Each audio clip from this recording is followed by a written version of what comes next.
Hey, what's up? I'm Coach C.Collins. Coach MJ, GGT. And we're here About That Life podcast to talk about basketball life and everything in between. We thank you for tuning in as usual. We want to keep trying to give you guys good content and things to talk about. Obviously, during this lockdown, this pandemic, the more we can talk about basketball, maybe the easier it gets. Please, again, hit that subscribe button, hit that follow button. One small click for you helps us out a lot, so we really appreciate it.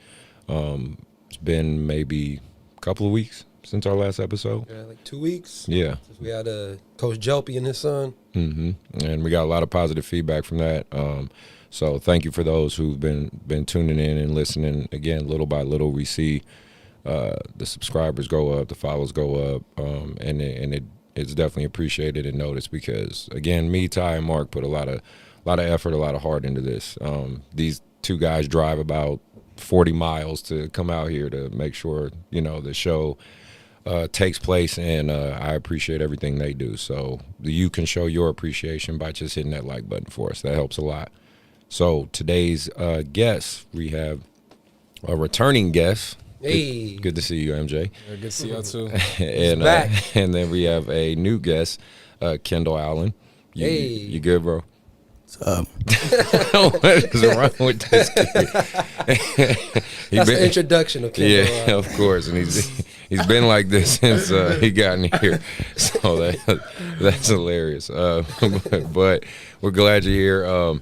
Definitely want to, before we get into the heart of the questions and everything, and I want to give you guys a rundown on who Kendall is. If you don't know who MJ is, I suggest you look at one of our earlier episodes. He was our first athletic guest on the show.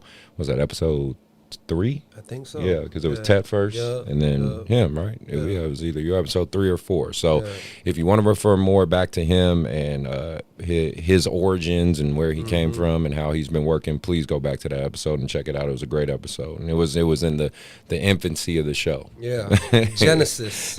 So definitely check him out, and then you'll get his itinerary. But a little rundown with Kendall. So Kendall, you go to Vacaville Christian, right? Yes, sir. No.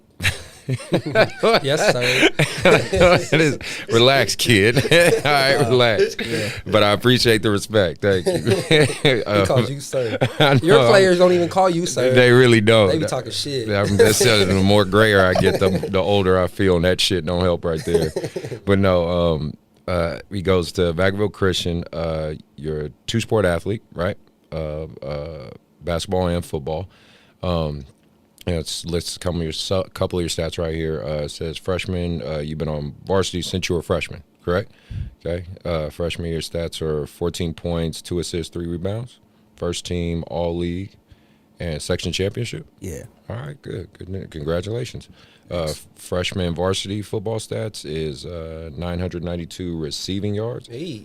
13 TDs. Hey. Wow. Okay. Not bad, kid. Not bad at all. Then we go to your sophomore year, still assuming you're on varsity unless you had a total fucking meltdown. But you went varsity stats on sophomore year was 20, let's just say 22 points per game, 5 rebounds, 4 assists, first team. First team all conference, right? Okay. Yeah, that's great. And then football, looks like you got better in football too. Shit. 1,029 receiving yards, 12 TDs. First team All-State, All-League, section, region. Wow. And looks like you have an offer from Southern University for football? Yeah. Okay. HBCU. All right. HBCU. Well, we'll talk more about that, but definitely you got a strong resume, kid. No doubt about that. Definitely got a strong resume. So let's get into the heart of while you're here, because you've experienced a lot of unique stuff, and then Kendall, feel free to jump in anytime. Don't feel like just because I'm talking to him I'm not talking to you, but give us an update. I mean, that's the biggest thing, and what I mean by update, you don't have to say the company line, oh, it's been great and it's been fucking wonderful. Like, no, give us an update, like how's the process been, what's the I call it the prep school bubbles, right? Because most of the prep schools have their own bubble. Because my nephew Anthony, he's been playing for Prolific Preps. He's in Utah right now. Oh, nice. And in their prep school bubbles doing their thing. So that's what I call them, the prep school bubbles. You know, what's the competition like, the coaching, the day-to-day stuff. Go ahead and give us a rundown. Yeah, just that whole experience, the first 3 months has been what I call just a mountain, just because I struggled. I'll be the first one to tell you I struggled pretty bad the first 2 months, but then coming into the last month before we went home, I felt at my best, and that's when I was like, okay, I think it's time, like, now I could really turn this switch on, and which I did. And you know, all that stuff he'd been posting about me when I was over there, like, that's just really what been going on, not even just in the games but practice. It's really just started in practice, you know, just putting myself out there and just keep working and doing what I got to do. Because I knew at one point it wasn't that they were better than me. It was just a matter of fact, how do I get in my comfort zone? Just because of how, you know, I'm coming from Vacaville where, yeah, it's competition here and there when we play, but it's not like all these kids come from these top name schools. Like they'll be from another state and they'll be like, oh yeah, I go to this school, and they were like, oh, I heard about your school. But in my case, you don't know nothing where I'm from. So it's just like, you know, how can I interpret my game into this system with these type of players? So yeah, it's been really fun, you know, during the process, and I for once had to like sit back and be like, okay, I'm understanding why this is happening. Let's just take my time and just, you know, enjoy the ride a little bit and just wait to the end result. And in case people don't know, MJ, you know, he plays at Scotland campus, you know, and we didn't bring that up, but he's playing at Scotland campus. So go ahead. Oh yeah, and then going in November, we were supposed to play a lot of games through the month with our bubble, because we were going to allow teams to come to our place. Some games, like most of our games, did get cut short because of just the COVID cases, which sucks. But it was nice because, I mean, we would play like the same team multiple times, but it's just nice playing another opponent. Yeah, of course. You know, definitely. So it was really fun. You know, we were safe. Nobody got, you know, anything over there. But it's just, you know, it's just new. You know, we're learning how to take care of ourselves and just how to live in that. We're in uncharted territory, no doubt about that. I think everybody's trying to figure it out as they go. I mean, the first round of vaccines just went out. You know, shout out to Joe Biden. He took the vaccine, and you know, more and more. I know a few nurses and essential workers that are taking the first preliminary test of vaccines. So, you know, shout out to you guys for, you know, putting yourselves on the line for that. But from what I've seen in research, it is promising. I'm kind of questioning it myself, but you know, at each his own. For your school in general, have they handled dealing with COVID and everything pretty well? Yeah, definitely. Starting with, you know, just us not being able to leave the campus, and then before we walk in the gym, they got a temperature machine. We were just taking our temperatures, making sure we're at the, you know, we're not too high, and just we've been taking care of it really good. And then if they suspect somebody, you know, that has it, they have a own little dorm where they gotta quarantine it all over again or get tested again. Okay. So we've been definitely been handling it really good, because, you know, nobody has got anything since being over there. Good. No, that's.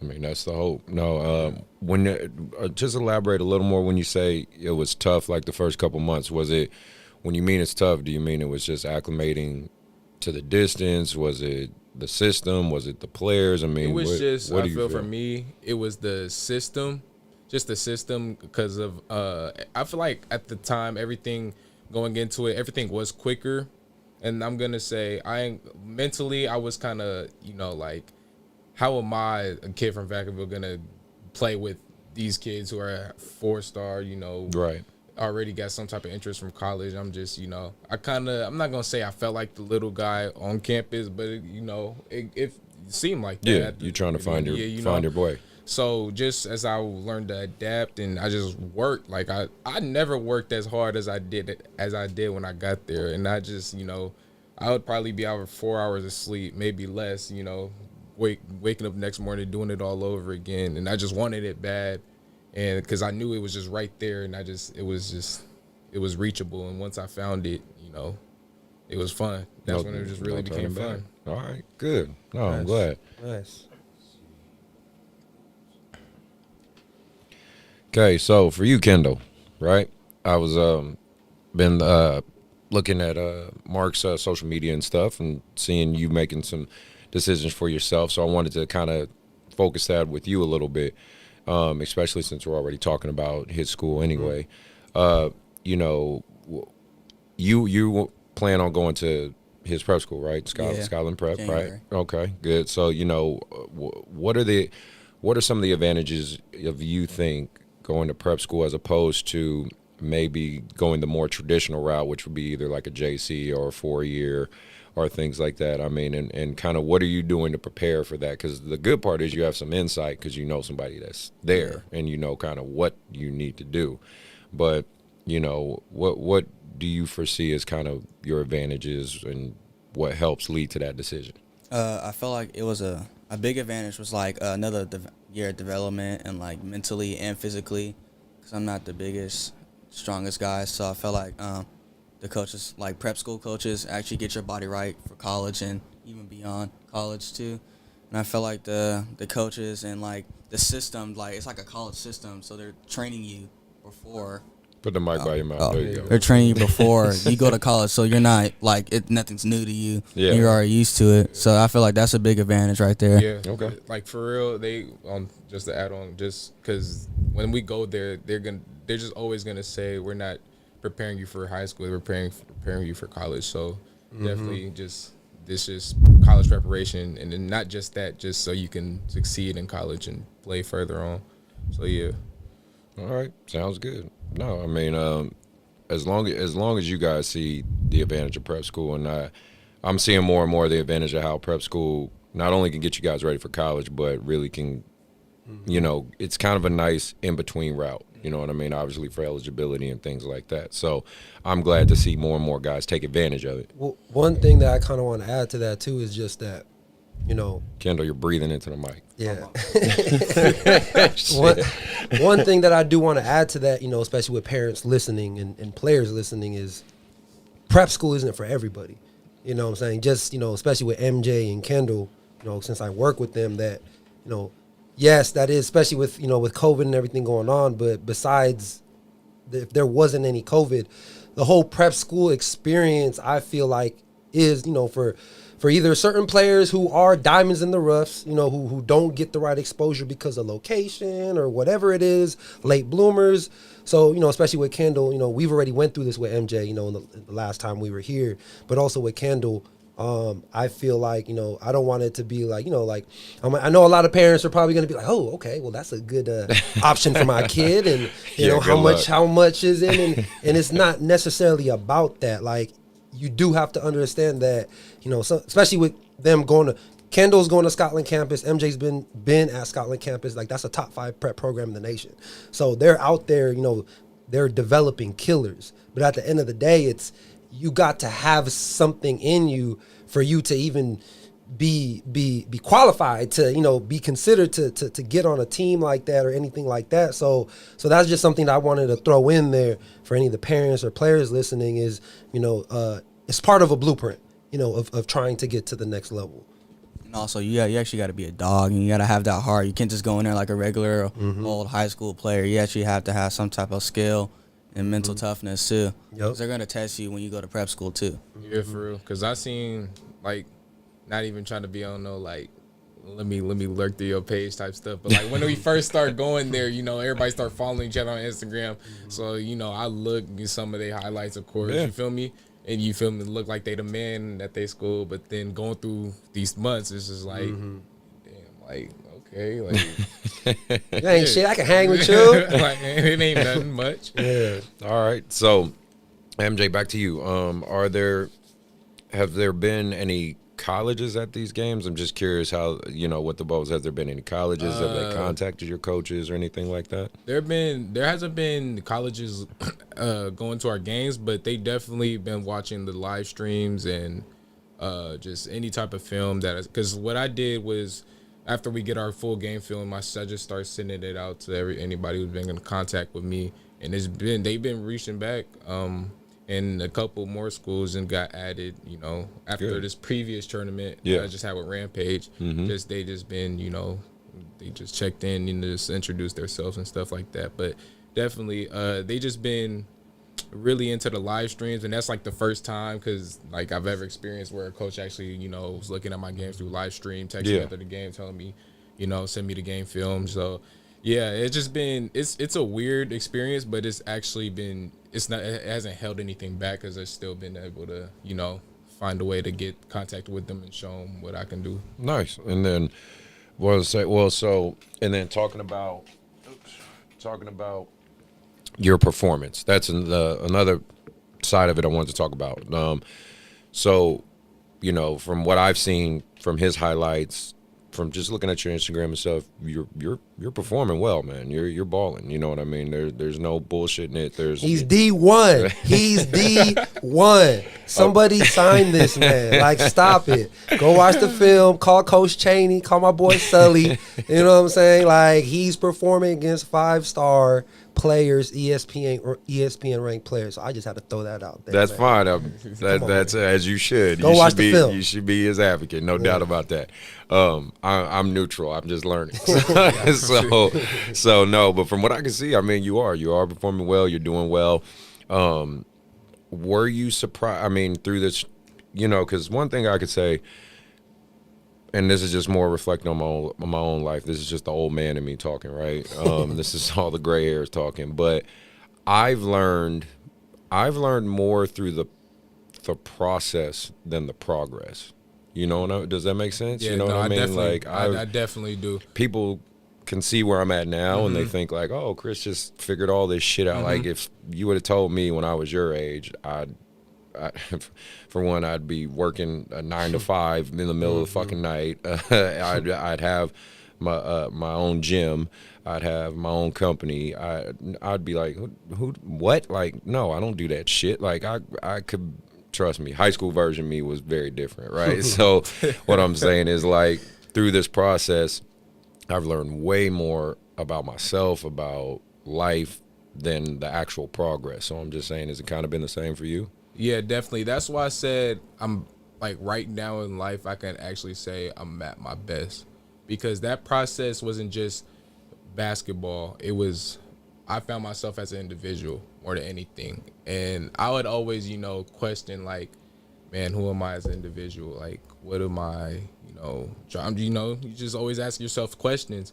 And going through that struggle, I think once I found myself as an individual, that's when I start performing better in basketball. And that's when I just took off and I just started having fun, started being happy, positive. Like, there was just, like, nothing that was going to tear me down. And that's when I knew I was like, okay, like, I can go as far as I want to, and nobody can do nothing about it. Hey. So definitely, and then just even now, like, through training and me being back home and still, like, just going through it, having fun, being with family, I'm still, like. Give you that appreciation. Yeah, no, that's what I'm saying. That's why I was curious if, you look at it now and you're like, wow, this is who I am. You know what I mean? And sometimes you do got to sit back and admire your own work. Yeah. Because you're the one that did it. Definitely. Because when I start performing to expectations where I wanted to be, I was just, surprised of just, like, damn, I'm really doing this. Like, I came all the way out here and I'm finally getting it. Like, damn.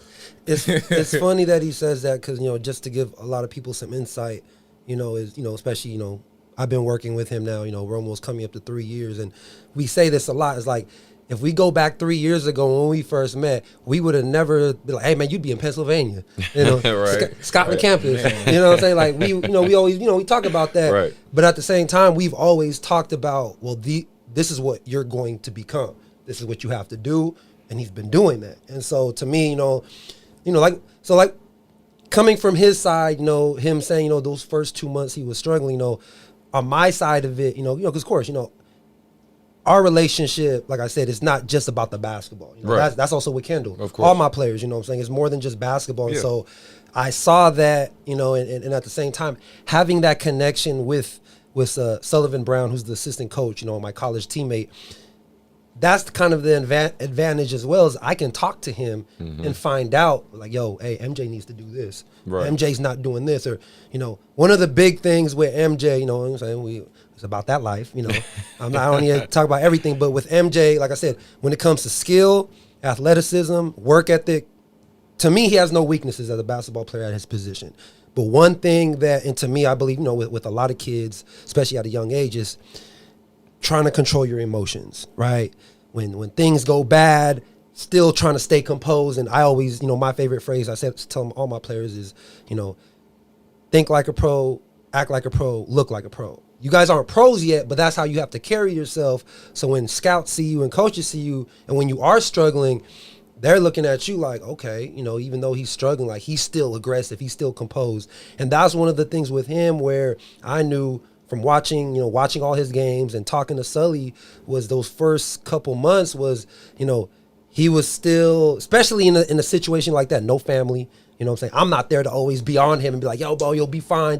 Those coaches out there, like I said, it's not saying that they don't care, it's they expect you, all the players, to be ready. Yes. You know what I'm saying? And yes. so for him having to adapt to that, and going up against these top elite players who already have D1 offers from Alabama, Tennessee, and Duke and all these things, I knew that he was going to struggle a little bit at first, which he did, but I knew just from when I first met him is he's very adaptable. And I knew from how these last 2 months ended, where he's dropping 27, 17, and 10. They're calling him Mr. Energy out there. Nice. You know what I'm saying? Giving him nicknames like, I was like, great. okay, like this is where everything we've kind of talked about, and at the end of the day, like I said, he just has a high work ethic. I believe that any kid, regardless of talent, if you have a high work ethic, things are going to start happening regardless. So that's one thing that I definitely give props to MJ is no matter what, whether family's there or not, that he's going to lock himself inside the gym. So that's great. Well, then, Kendall, go back to you. So I kind of wanted to talk to you a little bit because it's just funny how things work out like this. But, last episode we had Marcus, and he was a two-sport athlete. Mm-hmm. And he obviously went with the track. That became his predominant sport. It's kind of the same with you, right? You've been a two-sport athlete. How long have you been a two-sport athlete? Is this pretty much your whole life? Like football and basketball? I've been playing football my whole life. I really started getting into basketball like 6th, 7th grade. Okay. So it kind of like, I never really liked basketball like that till like Tehran told me to come play for MTB. And that's when I started I was like, it's okay. Shout out to Tehran Johnson, one of my players' dads. He's a trainer, so I just want to give a shout out to him. Yeah, go ahead. Like Coach's son. yeah. His son Tariq play for Coach Chris YBA, so definitely got to give a shout out to him. No, definitely. So you got into basketball and then kind of tried it and got better at it, right? So you walk that path, and then you now want basketball to be your primary sport, right? Yeah. Okay, and that's obviously what's leading you to the prep school, because I don't know if you guys have a football team, but I don't think so. But no, it did. Exactly. So you decided to make basketball your primary sport. I kind of just was curious about the mental process of what got you there. Also, like, how did your family and friends and things react to that? Because I don't know if your family more is leaning on the football side or they're leaning, you're obviously going to have a bunch of people in your ear, but it's your path to walk. You know what I mean? A lot of people didn't like my decision about just focusing on basketball because I have way more recruitment in football, all these top D1s talking to me and stuff. And basketball, I'm not really known like that. So people are just and you're small, you're only 6 foot. And then all the other stuff, I'm just I don't really need to listen to them. I need to listen to myself, because I'm going to be taking that decision, not them. Yeah, you're right. It's your life. At the end of the day, it's your life. If you had to respond to some of these people, if they were literally in this room right now, what would your response be to this? It's your life or mine. Right. Yeah. I'm going to live my life, you live yours. I'm not in your business, don't be in mine. Okay. And then, what's the appeal of basketball for you? Because again, I find the psychology of two-sport athletes, because I was a two-sport athlete for a long time myself. My other main sport was boxing. So, but then I got tired of getting my nose broken, so I was like, fuck that. I got a big nose. It's a big-ass target. I was tired of that shit. So I said, I'm going to stick to this hoop thing. So I'm just curious, for you, what made you say, you know what, I really love this and I want to give this a shot? Is it the challenge or is it the challenge? I felt like I really wanted to see if I really loved this game or not. Okay. Because I was kind of like iffy about basketball because I love football. That's like because I've been growing up playing it, but I didn't really grow up playing basketball. So I was just like, maybe I need to see if this is actually for me. Okay. Or it's football is for me. Okay. I mean, the good part is you're so young. You still got plenty of time. It's not like for sure. You ain't like you got any worries. Do you think you'll have any regrets either way, or you're just gonna let time kind of run its course? I'm gonna just let everything handle itself. If I don't end up loving the game like I say I do, I'll just end up coming back or like doing 2 sports again like I used to be doing. All right. Yeah. No, that's good. So. The next thing was with recruitment in general, and this is kind of for both of you guys. With COVID, this is the reality. With COVID, recruitment's tough, period, for it's big. Football, basketball, everything. I mean, the reality is, and again, this is just my opinion, and I'll make that very clear. I don't have any inside source or anything like that. I don't think there's going to be a high school season next year. I just don't. Not in California anyway. Yeah.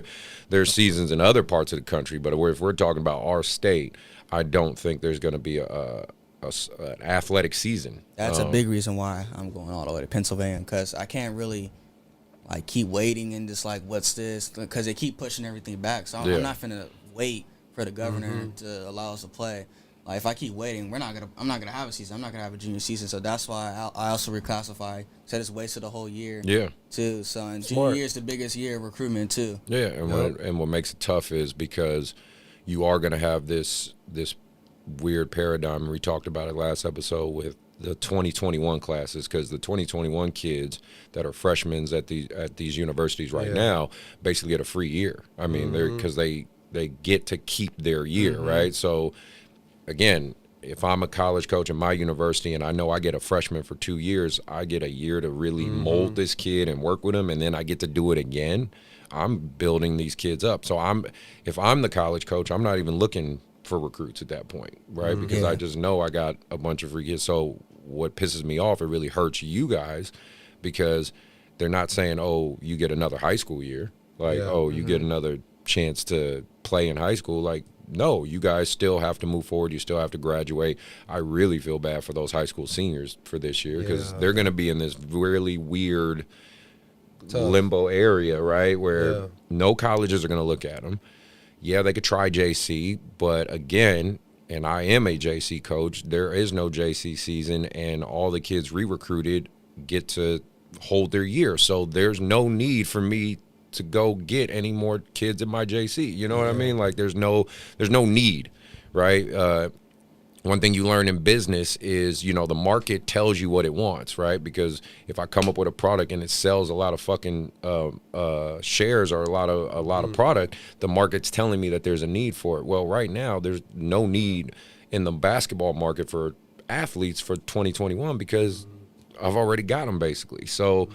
I think it's really tough. I'm just curious because you guys are the athletes. I'm a coach, so I'm not in the heart of it. But have you guys talked to some of your friends or some of your fellow athletes? Have they expressed how frustrated they are with this season and stuff? Yeah, a lot of seniors that I know are from other schools are really frustrated. I see it all the time on Twitter. Nobody's offering. They're just offering all the top guys, top 5 stars, 4 stars. Of course, they're gonna offer them. Yeah. But for the low recruited guy, the 2 stars and unranked, they're frustrated because they have no senior film, and they just have to base off their junior film from last year. And I'm pretty sure everyone's got better, improved. So last year them and this year them, it's 2 different people. Okay. Yeah. What about you, MJ? Yeah, I know a few kids, especially from Vacaville. I just know because I just feel for them because I know how hard they work. For this whole off season, just so there won't be a season. And I know I bet those kids want it and just want to play, whether or not they get recruited by the next level. I just know how much love they got for the sport. And, basketball was just a getaway, to even get to a spot where you get a free education or possibly that.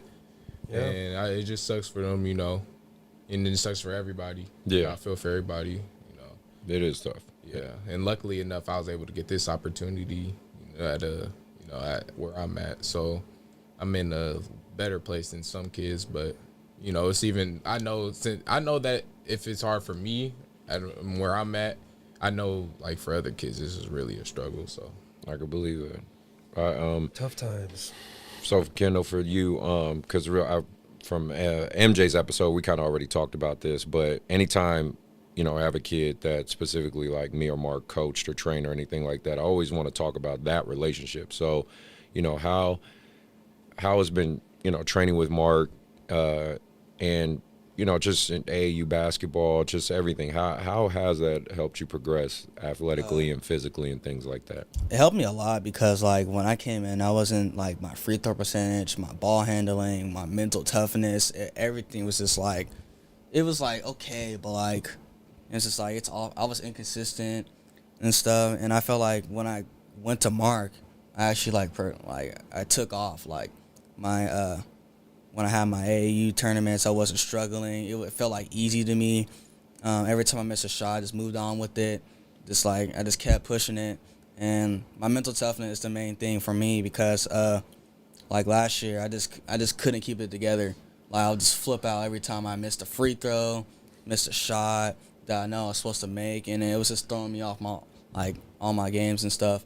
And all the games, like my team needed me too. Yeah. And I was just like mentally, I wasn't there.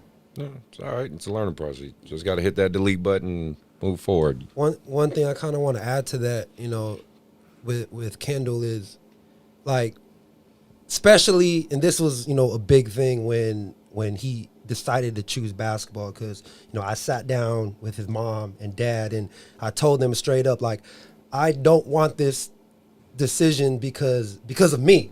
Like, I wanted him to make this decision because he had a passion for either football or basketball. And like I told them, it's like, of course, I'm not a football guy. That's not my thing. Like, my thing is basketball. And so seeing him, I remember, when your mom reached out to me over the summer, and, I remember her calling me, like, and I give respect to your mom. Like, she was low key, like, drilling me, like this is my son, and this is the blueprint I want him to follow. I've had other trainers, and he's this kind of athlete and this and that. So, I was like, ooh, damn, okay. Like, that's high expectations. But, like I told your mom, which is the same thing I tell you, it's like, at the end of the day, it's if you have a passion, for a sport, and for her to call me and you willing to try it out, the reason I feel like you're where you're at now, that you're about to take this leap to Scotland, is because, like I said, I know you're a pure athlete. You're an athlete, with the football, even track. We didn't talk about track. Like, he does track.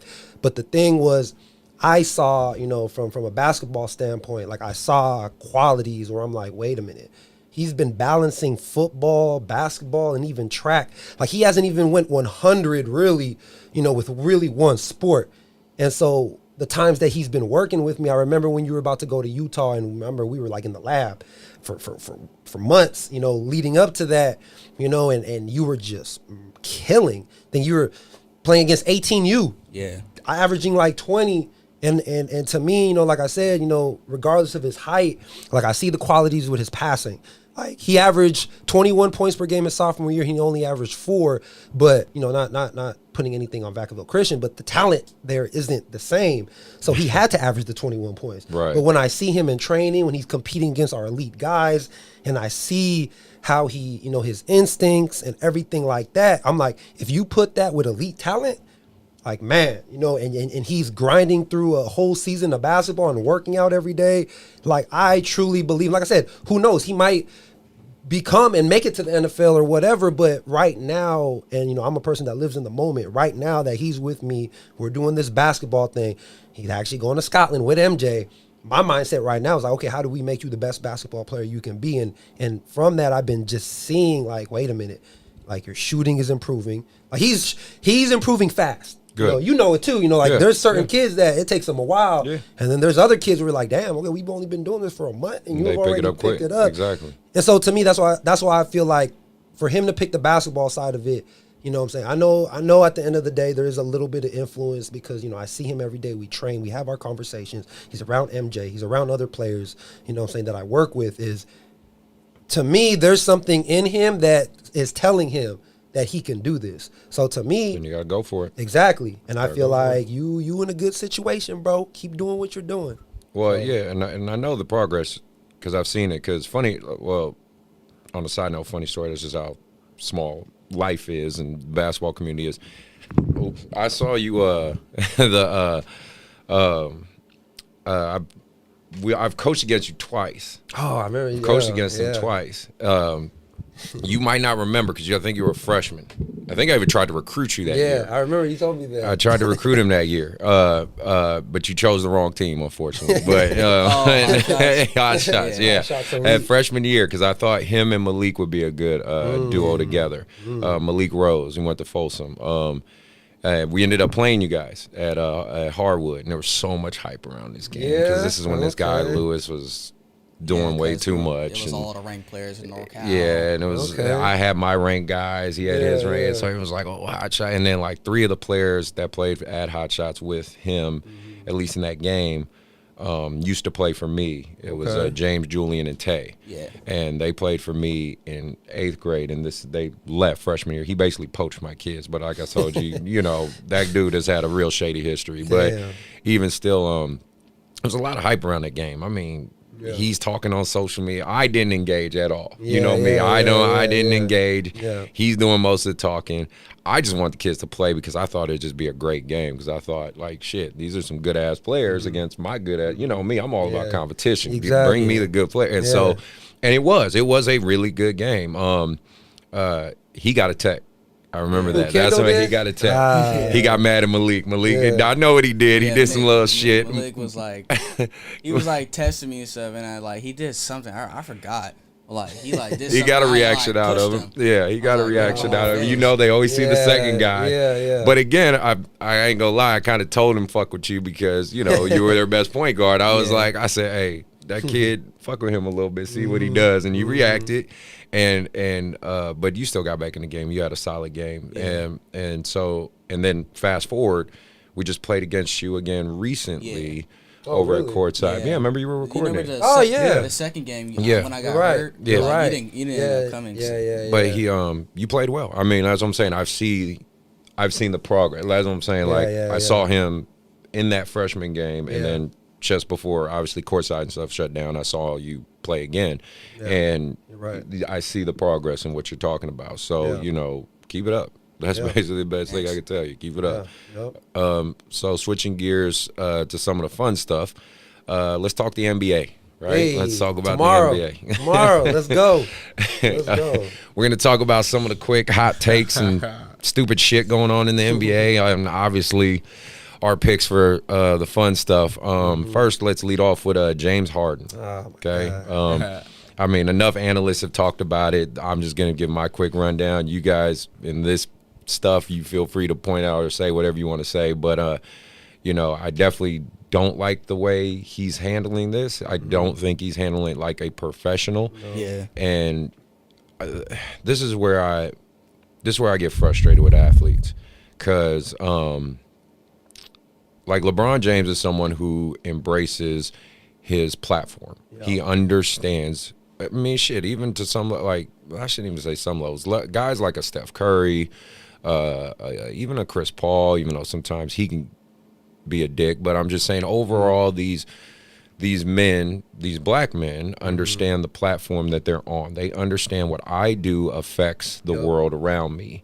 If you heard about LeBron James, 35 years old, I think he's 35, 36, about to be 36, 36 years old, in the club, and being unprofessional, knowing this man is a family man, married man, and to each his own. I'm not saying don't live your life, but knowing that you're doing this publicly, basically looking like a spoiled little brat and shit, it's not that, oh, James Harden shouldn't be allowed to live his life. Let me make that clear. He's 31 years old. He's a millionaire. He can do whatever the fuck he wants. But he does have to respect and understand what I do has a trickle-down effect because you guys are hopefully lucky enough to have people in your corner that would never let you do some dumb shit like that. But there's some kids out there that look at something like that and they want to emulate that. Exactly. And that's to me where's the irresponsible part. You're not respecting the influence and platform you have, regardless of the organization and him wanting to be out and the Rockets been letting him do what he wants.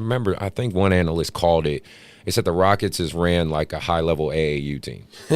It's not even ran like an NBA organization. Like James Harden comes to practice when he feels like it. He comes late. If they have an away game, they know he's going to stay an extra day or two and be in the club. I mean, players switching teams. Chris Paul, Westbrook, Dwight Howard, Clint Capella don't even play there no more. Exactly. So, that's just my part in it. I think it's stupid and. You got to handle yourself better. So if you guys ever fortunate enough to make it to the league or something, just try to keep that in mind.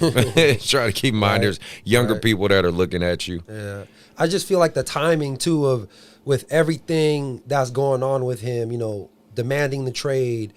Training camp is happening, and I've seen they got the picture of him looking like Fat Harden. Like he's basically he's trying to play himself into shape, but then like going to the strip club and everything during the time where all your teammates are in training camp.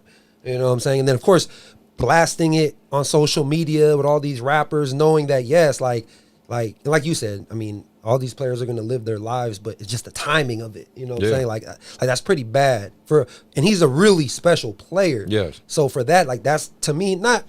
I mean, we're who knows what's going to happen 5-10 years from now. If this is going to tarnish his legacy, but he don't got no ring. He's known to be a player that dribble, scores and scores and scores, and that's not basketball. You know, so that's right now where it's kind of affecting him and his legacy, where it's like this is what he's going to be known for. So hopefully, man, something turns around as long as he don't go to the Nets. So we'll see. You know what I'm saying? Well, the next kid I want to talk about, kind of two of them, but definitely want to talk about this kid, LaMelo. Is he living up to the hype so far? What do you guys think? He's cool. He's just, I feel like he's inconsistent with a shot though. That's not.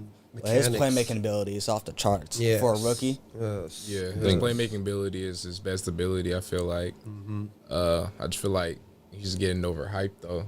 Like, could be. I mean, it's a balance of both, right? Yeah. I mean, that's what we were joking about earlier. He came into the league 6'7", now he's 6'9" all of a sudden. So they're like, all right, whatever. Nah. It's all over the place. But his upside is crazy. His upside is crazy. The only part for me where I'm a little worried is because he's in Charlotte. And this is where I'm worried about it. Because again, I'm looking at it from a coaching perspective, an analytical mind. MJ and that organization has not shown an ability to develop talent. That they have not shown an ability to get high level players and have them reach their peak, right? So arguably, you could say arguably, Charlotte has they got the most upside player in the draft. I would say that's to me a fair assessment. Not to say he's the best player, because he's not, but he has the most upside, because the reality is, again, he's a 6'7" point guard. He sees the court well. He makes plays. That's not taught. That's just natural. There's some dudes. If you've ever played with an amazing passer, you know what it's like. It's like, man, you love playing with that guy, and he is that kid. But again, the organization that he in isn't shown the best way of helping those guys reach their potential. So I don't know. Yeah, we'll see. I mean, Michael Jordan hasn't had a good rap sheet as an owner. You know what I'm saying? And I feel like he had to pick LaMelo Ball at number 3. I mean, whether it's because of COVID, but whether it's because of ticket sales to get him in there or whatnot. But I don't know. I mean, I feel like LaMelo definitely has a out of all the brothers, you know what I'm saying, he definitely has the most upside, like you said, shooting mechanics.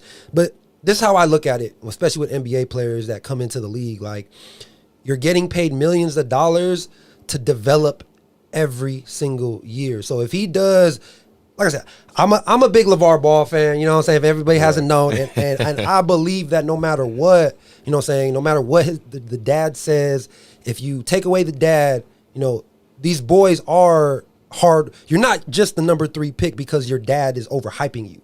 You know what I'm saying? Like you were drafted number 3, and I feel like as long as the focus is developing every year to where look at Lonzo Ball shot. This man shooting pull up mid range off 1-2 dribbles now, where before he couldn't do that. He was a set shot, fling it from his face. So with LaMelo being in the NBA and basketball's 24/7, his shot I don't think is going to be looking like that next 2 to 3 years. The passing is going to get only better because he's playing against high-level players. His body, look, even Lonzo, his body, he's going to get built into his body. Right. And like I said, it's the family. Like, the Ball family, that is what they were brought up on. And so I feel like he has a good family structure to where if the coaches and if Jordan ain't on him, his dad's definitely going to be on him.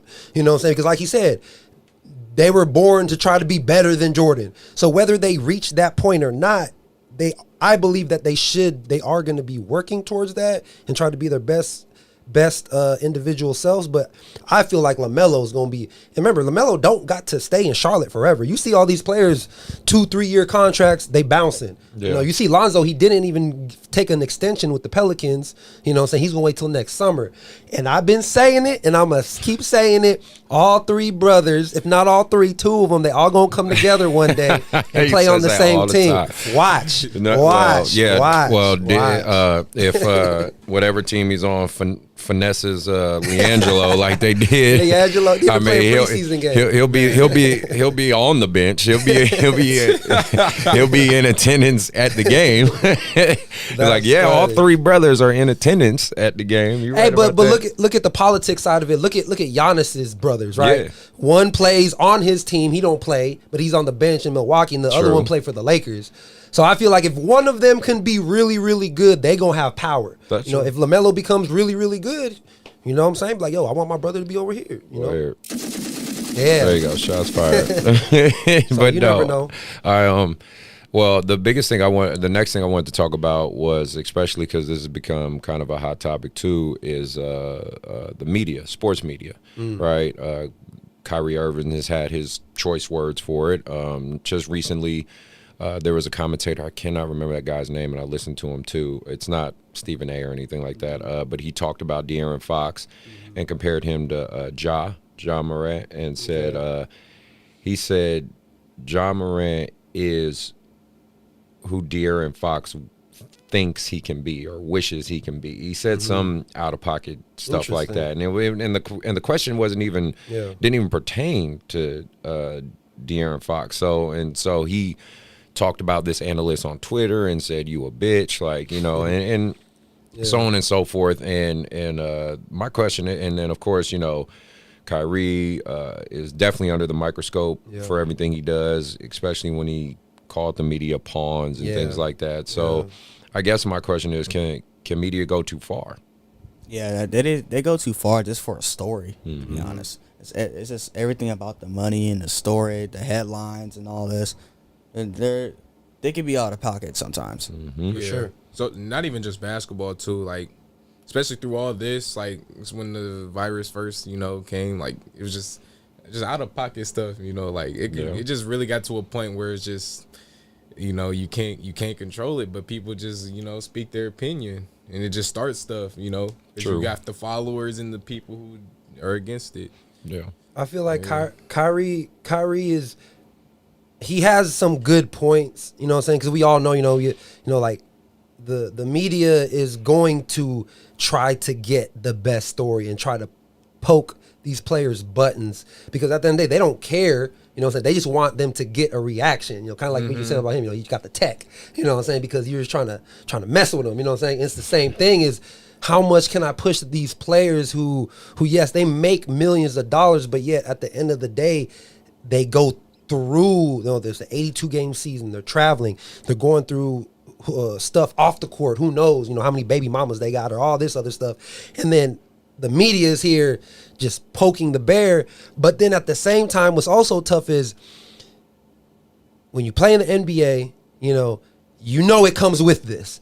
You know what I'm saying? So that's the contract. Yeah, you know what I'm saying? You sign it, you're getting paid millions of dollars. The media is actually helping you get paid. You're reaching the fans or whatnot. So yes, the media, they're gonna do. There's gonna be good people, good reporters, and there's gonna be the reporters, you know what I'm saying, who want to get the bad stuff out of you. And so to me, I feel like what you said, like LeBron James, and I remember Kobe was like, they were smart with it. You know what I'm saying? They still answered the questions. They still did their obligations when it came to the media. But at the same time, it's like, you know, they weren't so effective. Like when, you know how KD and Kyrie are, you know, they are, you know, the word is sensitive, you know, they're sensitive players, you know, and I feel like, you can either, I feel like Kyrie and KD are now trying to, instead of what Kobe and Jordan and players back in the day, where they're kind of just trying to ignore it and just, you know, try to give them small answers. They're more now trying to like let them know, well, I'm not going to sugarcoat it. I don't like you. This is how I feel. This is my life. So now I feel like the media and certain people are kind of like, whoa, like this is different. You're not supposed to say that. You know, you're not supposed to open up like that. So I remember Charles Barkley was saying something like to Kyrie, like not saying to shut up and dribble, but something like, bro, like just play basketball. You know what I'm saying? Like this is what you're supposed to do. But I don't know. I kind of feel where Kyrie's coming from. But then at the end of the day, I'm thinking like, I don't know. I'm not in that position. I never played in the NBA. I'm like, damn, you get paid millions of dollars. Just answer the questions. True. So I don't know. You know, like it's tough. It's tough. It is. Yeah. I mean, again, it's just a balancing act. At least where I come, my perspective on it. Yeah. And when this is the dangerous part. When you say blanket, broad statements without being specific, that's where I think is the problem. Like him saying, all you guys in the media are pawns. Well, you have former pro athletes who are very strong advocates. Like we were just talking about it before with Shannon Sharp. Shannon Sharp is a very strong advocate of keeping shit real, but speaking on the athlete's behalf. You know, because he's been in that spot at least 20 plus years, not only as a player, but as, you know, an analyst and whatnot. And now he is a part of the media. You know what I mean? Kendrick Perkins, you know what I mean? Even agree or disagree with his stance on things. He is a former player who speaks his mind. And so when you say, well, you're all pawns, you know, that's I can imagine being in that perspective. That's pretty insulting. You know what I mean? Because it's like, dude, I was a hooper, just like, you know, I'm on your side. You know, so that's where I would say, like, I like actually what DeAaron Fox did, where he spoke specifically about the guy who spoke about him and called him a bitch. Like, do that. Talk. You gonna talk? Find a specific person. Don't put everybody in that same boat, because because again, you know, people like Skip Bayless, they get paid to say outlandish shit. Exactly. Like that's why they get a check. You know what I mean? What's the fat motherfucker name? I hate him. Whitlock. Whitlock. Man. I mean, his fan base is fucking Trump supporters. I mean, shit, that's his fan base. He says the wild shit he says to get that appeal, but there's a reason he no longer has a job on ESPN. However, his net worth is still worth $4 million. Damn. Because now he has his own podcast, he has his own YouTube show, and guess where all those fans went? Right there to him, because he panders to what they want to hear. And then, of course, they're like, well, see, the fat black guy said it, so it must be fucking real. Like, he just verifies all the stereotypical dumb shit they say. I mean, there are analysts that are going to use that power to get ahead. There's no doubt about that. It's true. This is the same man that said, you know, LeBron James getting nigger put on his house was an inconvenience. Yeah. Like, come on, man. But this dude's worth $4 million. So somebody is watching this. Yeah. Somebody is paying this man a check. So I just think as an athlete, you got to educate yourself, and you got to understand, like, shit, this is part of the process, and I have to deal with it because I signed the contract. True. So, you know, for you guys, be careful. What is he laughing about? Kendall? What are you over here dying about? Kendall, man. I already know what you're laughing at too. All right, so for other current events outside of the NBA, just a quick update on, you know, California and the athletic situation out here, including my own AAU club in my area over here. If anybody's come to Rockland and seen courtside hardwood or my gym, it's like a ghost town right now. It's literally foggy as shit, right? And there's nobody around here. So just shit, I'll put it out there. Department of Justice came a couple weeks ago. Officer Picklestein came in his little fucking badge and told me shut down. Like he said, he came in, said shut down, or we are going to sue you. And I was like, okay, well, I guess I'm gonna shut down. But that's only temporary. We should be up and running back, and hopefully January 5th. You know, he shut down Courtside, shut down Hardwood, shut down myself. I know I've talked to other coaches. Like I talked to Ryan from Touch Shooting the other day. He said, you know, he's been getting they've been threatening him, and people been, you know, commenting or calling or whatever. It's basically a bunch of Karens calling, and you know, they're like, oh, they're still doing it. You know, they're still playing basketball. You know what I mean? Soldier Town in the Bay shut down. The Bay is under complete lockdown. I mean, they're worse than us. I was talking to one of my friends about it. He's a coach at Cal, one of the women's coach, Wendell, and I said to him, I says, oddly enough, it's like basketball or just sports in general. We're living in a prohibition of sports, right? And in case you guys are too young to know what the fuck I'm talking about, back in the 50s and 60s, they did a prohibition in America of making it illegal to drink alcohol. Right, they actually made it illegal, and so what that did was it made a bunch of underground breweries and distilleries where people were basically making underground alcohol sales go up and things like that. We're kind of living in that in the sports world, because I'm gonna be real with you. There's a bunch of under the table open runs and all this. You know, it's like you got to sneak to play basketball. That's. Think about that. It's kind of fucking ridiculous that we're living in that. Like we're living in an age where basketball, there's an underground railroad for hoop. So, what do y'all guys think about that for the basketball community? You would just never thought it would have been like this. Like, it's just crazy. Look, like we really got to also compare it to like Harriet Tubman, Yeah. sneaking out the slaves and stuff. Yeah, we got to sneak to get shots up. Like people will literally pay just anything just to get in the gym. Yeah. Just like, you know, it's crazy. I don't know, man. And again, you know, some places, I shouldn't say all. I mean, some places have cut off the rims on outdoor courts. Yeah, they've been cutting off all the rim. Like I'm surprised. Like Winters is probably the only court I know. Yeah. Other than that, like the old parks I used to go to, all the rims is off. Like damn, like that was really for real. Yeah, the one by my house is they cut off hella rims. I'm like, damn. Yeah, like for real. So I'm saying we're living in an age of underground hoop. I heard, because I live in Dixon, the city is trying to ban people who have hoops on their streets. Oh my god! Like, wait a minute! Like, what? Yeah, I heard about that. I'm like, what? Like, you can't have a hoop? You can't have your own hoop outside? Like, right?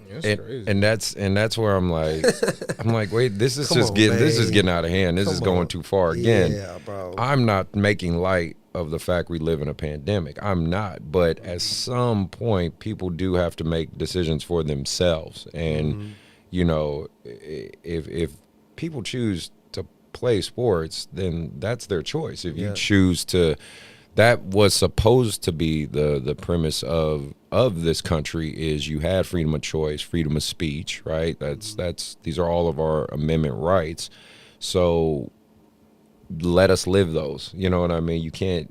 We don't live in a dictatorship, and if that's the route we're gonna go, that's damn sure gonna create a lot of problems amongst people. But again, the vaccines are starting to come out, so who knows? Maybe a year from now, all this shit will be just something we talk about. But you know, I just found that pretty interesting, looking and reflecting back, especially now because my gym shut down.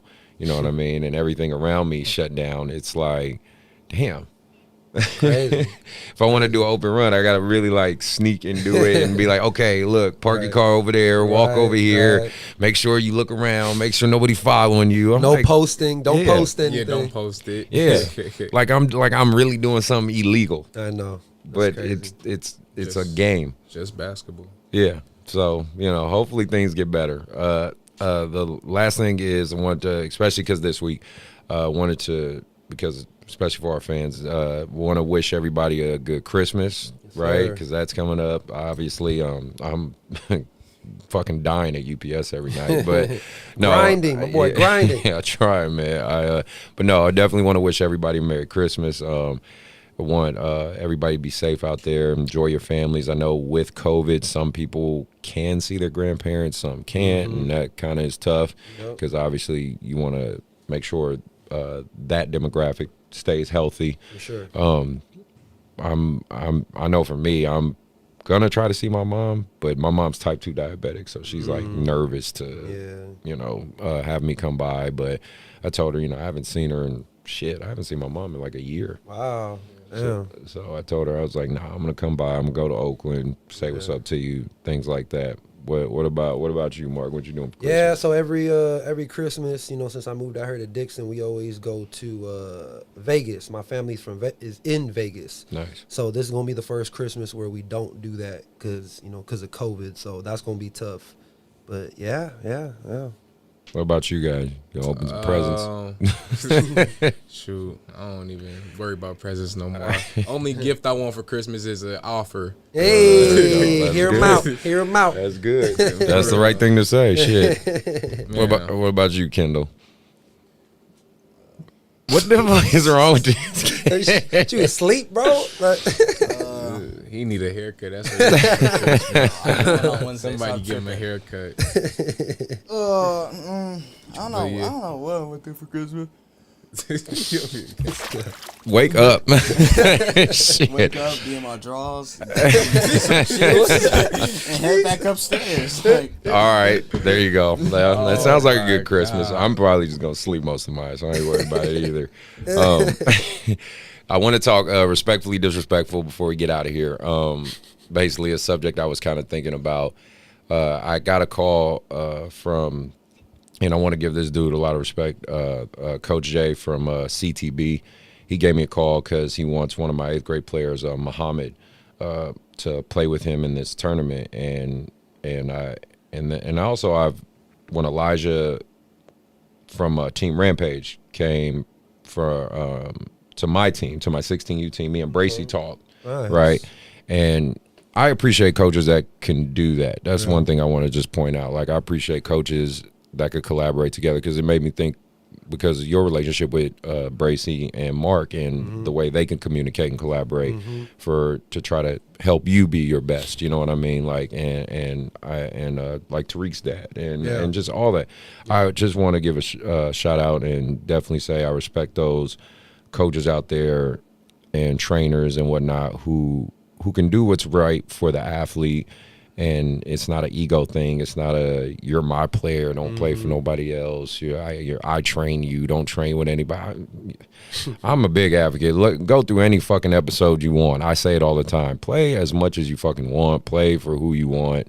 You got to figure out as the athlete who gets the best out of you. If it's not me, that's fine. There's going to be somebody else. You know what I mean? So for those coaches who respect that and handle it the right way, I definitely want to give you guys a shout out. But on the flip side of that, this is what brings me to the respectfully disrespectful part. I'm noticing in the basketball community even more so, I would say, and again, maybe you guys might have a little bit of this perspective as players or have talked about it as players growing up in this day and age in the AAU circuit, because AAU is very different for you guys than it was for me, just being honest. There's a lot of division, it feels like, amongst these AAU programs, these coaches, trainers, scouts, handlers, whatever, pronoun you want to give them. Like, it seems to be a lot. The more successful some places are, there seems to be a lot of jealousy. And the reality is this, and Mark Cuban said it, and it's something that sticks with me too. He says, when you're successful, people want to see you fail. That's just reality of it. The more success you get, there's somebody waiting to watch you fail. There is somebody waiting for this gym to fail. There's somebody waiting to see YBA fall the fuck apart, and then they try to. That's just the reality of it because of the success we've been able to build. There's somebody waiting for him to fail. There's somebody. It's just the way the world works. I don't like it, but it's the way it works. I hate to see it more and more in the basketball community because I think because of the shutdowns. Yeah. And because you got a lot of people scrambling, trying to figure out how they're going to pay their bills and how they're going to feed their family. So they're getting more and more cutthroat. They're getting more and more, they're really exposing themselves. You know what I mean? The gloves are coming off more and more. So my question, I guess, is, are we stuck just living this way in this basketball community, or is there ways we can make this better? I don't know, man. I feel like it's been like this. Yeah. Like, and it's gonna keep being like this. And I feel like you have to, like, I feel what you're saying. I feel like we all should do our own parts to kind of, like I said, whether it's collaborating or, one thing that me and Bracy always like to say is, like we're a village. Like if we're helping a kid, it's like we're a village. And at the same time, I know that, like, yes, we can do that, but it has to be, a bigger effort, you know what I'm saying? And at the end of the day, if that doesn't happen, then I feel like you really just have to kind of like focus on your own little village, your own circle, and try to really, build upon that, and don't let it, don't let it be like everybody else, you know what I'm saying? And let that negativity come in. So yeah, and like even with them, you know what I'm saying, with Kendall and MJ and a lot of my players, that's one of the things is, like be very, very particular in the people that you surround yourself with. You know what I'm saying? And the people that want to help you. Because, of course, everybody wants to help. Hey, man, I could do this for you, man. I can give you these shoes, man. I can do this. But at the end of the day, like, you should really just focus on the more genuine people who are it's not about the money. You know what I'm saying? It's actually about the kids. So yeah, man, like you said, I don't think it's going to happen overnight. No, it's not. It's not. Have you guys felt that as players? I mean, I'm always curious from your guys' perspective. Have you ever had coaches or trainers or just anyone that made you guys feel like you were wrong for playing for someone else, or you were like, you felt that? Yeah. How did I mean, you don't have to throw them under the bus or nothing, but what I'm trying to understand is, like, how did that make you feel, like, as a player? Like, I feel like I'm like a slave, like I'm just yours or something. Just like I should be able to like play for a team that's giving me the best opportunity. I'm not just gonna. I get about the loyalty thing, but I'm gonna do what's best for me and like my recruitment and what's gonna help me get to the next level. Not for the coach's benefit. Did it surprise you, kind of, their reaction sometimes, or was it? Because I was just like, wow, like I was just thinking in my head, I was like, why would you even say that to like a player? Yeah, it's like, why? Have you ever experienced any kind of? I had a situation before I went to Rampage. I was like, I wasn't with this team because I didn't play a tournament with them, but first he like kind of like I would work out with the coach, and then he was like, well, if we want to play with our AAU team, and at the time I wasn't in one, so I was agreed to him. And then when Brazy hit me up for Rampage, I kind of knew texting Bracy, I was like, okay, this is the right opportunity for me instead of being with this. Even though I already said yes to him, I had to that's when I first had to, probably my first real decision where I just had to grow up and just tell him I'm moving to Rampage, because of this. Yeah. And he was like, I knew him as a coach since I was younger, and it was like I'm a big hearted person, so it was like kind of hard for me to do stuff like that, but I knew I had to do it. And he was just like, he was still trying to wanted me to stay, but as him knowing like, okay, well, I'm gonna just let him move on and just see what he does there. And then, we touched bases a little later and then talked about it and just, Did he give you any backlash, or was he overall okay with it? He was. I don't know, because he texted like he was okay with it, but I kind of knew he felt a type of way. But, at the end of the day, it's love, though. He just wanted me to play with him and stuff like that. And again, to speak on just the trainer coaching side of it, I do get it on some aspect because we're human. We feel like we give our heart and our souls to this. I give my heart and my soul to my kids. He's seen how I coach. Like, I give my all and my energy to these guys, and I want them to play their best. So, yeah, it is kind of fucked up when all of a sudden you get a phone call and it's like, well, I ain't playing for you no more. You know what I mean? Yeah. But what I've had to learn is, in business, the worst thing you could do is put emotion in your business.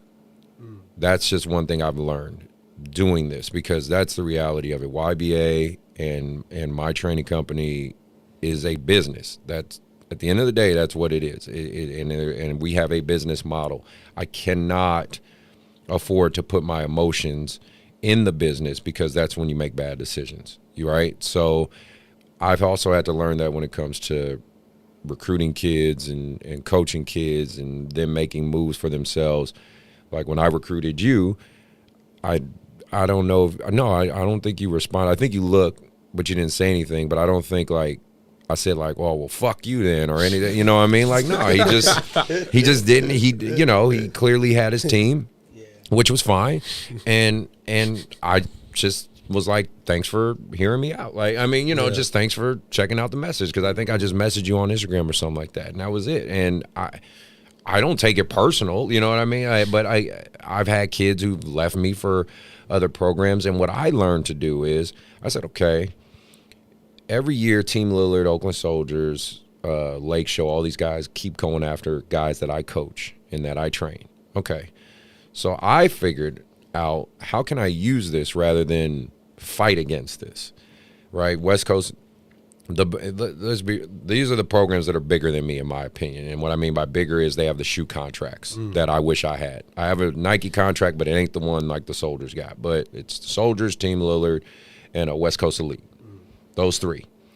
I'm friends and have the phone numbers to all three directors and all 16U and 17U coaches. It's not by accident. That's because I realized they're going to take some of my top players. So instead of making my player feel like shit, right, and souring that relationship, why don't I build a relationship and rapport with these guys, and then I can broker that deal, and then eventually that's going to come back to me in a positive way, some shape or form. Like, let's say if a kid, for example, Malik played for me freshman year, and then through the course of that season, Team Lillard wanted him. And he went to Team Lillard. Now, that sucked because I love Malik like he's another one of my sons, but I had to see the bigger picture, right? He got on a circuit. He got to play against some of the top-tier talent. He got to play against like Amani Bates and those guys, and that's what helped him. And circle back later, 2-3 years later, he's now moved to Portland, living with, staying with his older sister and sometimes my brother, and my brother coaches him on the Adidas circuit team, International Elite in Portland. Nice. Right? See how it come off? And now he's a junior. You know what I mean? Yeah. So that's what I mean, where my suggestion to anybody who's listening to this, any coaches who are listening to this, work with the higher programs. What my program is, we are a high level mid-tier program, right? We're not Duke, we're Sac State. You know what I mean? Both D1s, but there's clearly different levels to it, right?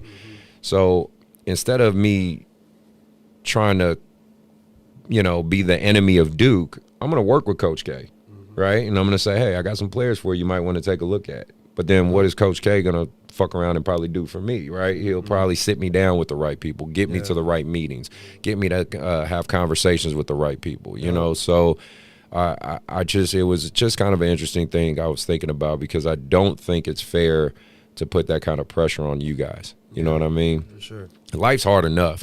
I don't want to make a 12-year-old have to fucking decide between playing for me and playing for another team, and then making him feel like shit if he doesn't do it. Like, he's in 6th grade. Like, life's going to be hard enough, right? And then people wonder why does this trickle up to the to the NBA? Yeah, right. True. Because that's why some of these NBA players want to create their super teams and want to play with I mean, that's AAU culture. I mean, that culture is what it is. Hopping teams and switching around. Now, again, I don't think, and again, let me make it also clear, because I've also said this in previous episodes with the disclaimer, I don't think you should move teams if you're looking for some type of vindication. I don't believe in moving laterally. I believe in moving up, right? If you're going to make a move that's best for you, not just because they're saying what you want to hear, right? Not, oh, you're the man. Oh, you can shoot the ball 50 fucking times and you're the man over here. Like, how is that helping that kid become better? Because, again, if you want the purest example of it, look at Julian Newman. He got to be the man and shoot 50 shots and do whatever the fuck he want. I mean, his dad built a high school for him. Yeah. A bullshit high school, but he built it for him. Yeah. And that kid is going nowhere. Yeah. I mean, you could say his height. No. I mean, the kid had some potential to be he could be an NAI kid or something like that. But because he wasn't taught basketball, he was taught about that his ego is bigger than the game. He now has nowhere to go. Yep. Because nobody wants to take on that headache. I don't give a fuck how much media attention you get. Nobody wants to take on that headache. Yep. So, hopefully let that be a lesson for those who listen out there, and you're hearing it from guys who are athletes that they don't want to deal with that shit either. Coaches, trainers and shit, stop putting pressure on these kids like that. In my opinion, just if that's how you got to live your life, you do what you got to do. You're a grown man. I ain't going to tell you. I can't tell you not do that. But my suggestion would be listen to them because ultimately it is about them, right? Yep. So last deal, just want to make a couple quick shout outs, and then we'll get out of here because I feel like Kendall's about to fall the fuck asleep. So no. We've been up since 5 a.m. That's probably what it is. No, definitely want to give Ryan from Touch Shooting a shout out because I had a good conversation with him. Me and him are potentially talking about doing some stuff, collaborating together. Nice. It's always good to, try to work with another brother who's really trying to do right for the kids, and obviously his own company, which I have no knock on. Touch Shooting seems to be making a mark for themselves, so keep that up. CTB, Coach Jay, obviously for you and all that you do and talking to me the right way. I want to give a shout out to Joe because you guys saw the other episode of that docu-series thing. Yeah, Yes, I really want to give him a shout out because he's working hard, man. He's always out there filming, doing something, taking photos. So the fact that he took that time to do that for me, I really appreciate it. Other than that, I think that's a wrap for me. You got anything, Mark? No, just want to say, good luck, MJ, Kendall. You guys are leaving next week, right? I'm leaving next Tuesday. Next I'm Tuesday.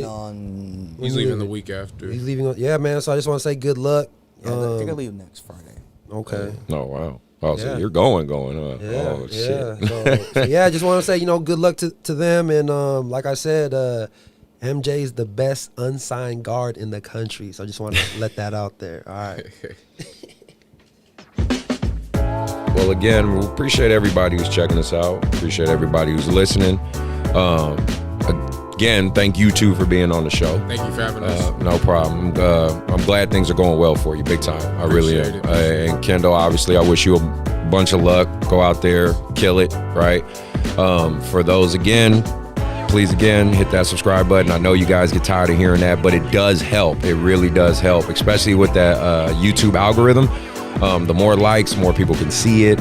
And it just helps us because, again, we want to know that we're doing something that, you guys want to hear. The biggest benefit for me is I'm learning. I'm learning from these kids. I'm learning from different coaches. I'm learning from different trainers, and I value that.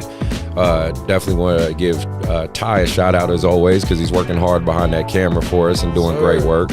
Again, my mom always appreciates it, bro. So she tells me all the time. She's like, "I love when he does this." So keep doing that shit.